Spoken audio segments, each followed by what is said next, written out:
কাঁঠাল বীজে আছে zinc, copper, iron, potassium, calcium, magnesium, যা আমাদের স্বাস্থ্যকে ভালো রাখে। কাঁঠাল বীজ প্রোটিনের ঘাটতি কমায়, কারণ কাঁঠালের বীজে প্রচুর পরিমাণে প্রোটিন আছে। কাঁঠালের বীজ ত্বক ভালো রাখে। কাঁঠালের বীজ হজম শক্তি বাড়ায়। কাঁঠালের বীজ রোগ প্রতিরোধ ক্ষমতা বাড়ায়। কাঁঠালের বীজ রক্তশূন্যতা দূর করে। কাঁঠালের বীজে আছে ভিটামিন ই, যা আমাদের দৃষ্টিশক্তিকে ভালো রাখে।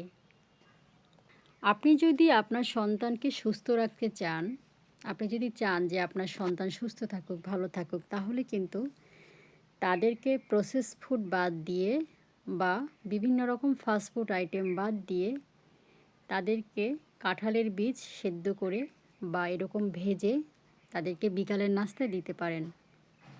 ছোট ছোট বাচ্চাদেরকে আমরা দিনে দিনে ফাস্ট ফুড খাইয়ে তাদের কিন্তু অভ্যস্ত করে তুলেছি। এখন তারা ফাস্ট ফুড ছাড়া, প্রসেস ফুড ছাড়া কিছুই বোঝে না, যাতে কিনা থাকে প্রিজারভেটিভ, অতিরিক্ত লবণ এবং রাসায়নিক অনেক মিশ্রণ, যা আমাদের স্বাস্থ্যের জন্য বা বাচ্চাদের স্বাস্থ্যের জন্য ভীষণ ক্ষতিকারক।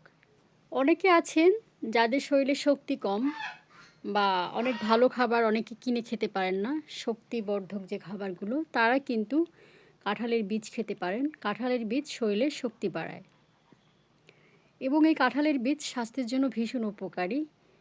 তো বাচ্চাদেরকে যদি এইভাবে কাঁঠালের বীজ ভেজে দেন বা বিকেলবেলায় যদি আমরা সবাই নাস্তা করি কাঁঠালের বীজ দিয়ে, এটি কিন্তু স্বাস্থ্যের জন্য ভীষণ উপকারী। কাঁঠাল বাংলাদেশের জাতীয় ফল এবং সবারই প্রিয় একটি খাবার কাঁঠাল। অনেকে আছেন যাদের অ্যালার্জি থাকার কারণে কাঁঠাল খেতে পারেন না। তো যারা কাঁঠাল খেতে পারেন না তারা কিন্তু কাঁঠালের বীজ খেতে পারেন। কাঁঠালের বীজ দিয়ে অনেক রকম রেসিপি হয়, বিভিন্ন তরকারির সাথে কাঁঠালের বীজ রান্না করা হয়। কাঁঠাল বীজ খাওয়ার পাশাপাশি কিছু বীজ রোপণও করতে হবে। আর এখন কিন্তু আষাঢ় মাসের শেষের দিক, সামনে শ্রাবণ মাসের শুরু, এই সময়টা বৃক্ষরোপণের উত্তম সময়। তো আসুন আমরা সবাই মিলে আমাদের দেশীয় জাতের বিভিন্ন ফলের, বিভিন্ন ফুলের এবং কিছু বনজ উদ্ভিদ আমরা রোপণ করি, যা কিনা আমাদের অক্সিজেন দিবে, আমাদের ফল দিবে, আমাদের ফুল দিবে এবং আমাদের পরিবেশ রাখবে ঠান্ডা এবং সুন্দর। জীবন বাঁচাতে অক্সিজেনের কোনো বিকল্প নেই। তাহলে আসুন এখন থেকেই সবাই বৃক্ষরোপণ শুরু করি। শুরু হয়ে গেছে বৃক্ষমেলা।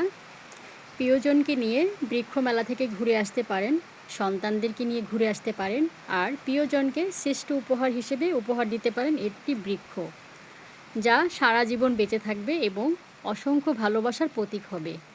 সবাই ভালো থাকবেন। আল্লাহ হাফেজ।